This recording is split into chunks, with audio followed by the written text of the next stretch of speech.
ప్రియుడి మోజులో పడి కట్టుకున్న భర్తకే నిద్రమాత్రలు ఇచ్చి హత్య చేసిందో ఇల్లాలు. హత్యకు పక్కా స్కెచ్ వేసిన ఇల్లాలు 1-2 సార్లు నిర్ధారించుకున్న తర్వాతే రంగంలోకి దిగింది.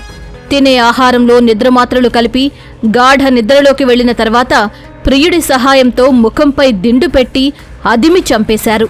ఆ తర్వాత ఏమీ తెలియనట్లు మృతదేహాన్ని రోడ్డు పక్కన పడేసి మద్యం తాగి చనిపోయినట్లు నాటకమాడారు. శ్రీకాకుళం జిల్లా పాతపట్నం మొండిగల వీధికి చెందిన నల్లిరాజుకు 8 ఏళ్ల క్రితం మౌనికతో వివాహమైంది. వీరికి 2 మగపిల్లలు. స్థిరాస్తి వ్యాపారం చేస్తున్న రాజు బాగానే సంపాదిస్తున్నాడు. అయితే అదే ప్రాంతానికి చెందిన ఉదయ్ కుమార్తో మౌనికకు వివాహేతర సంబంధం ఏర్పడింది. ఈ విషయం భర్తకు తెలియడంతో తరచూ గొడవలు జరుగుతున్నాయి. ఈ నేపథ్యంలో భర్త అడ్డు తొలగించుకోవాలని మౌనిక నిర్ణయించుకుంది.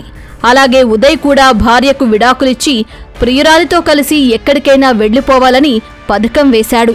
దీంతో రాజును చంపేందుకు ఇరువురూ కలిసి పక్కా స్కెచ్ వేశారు.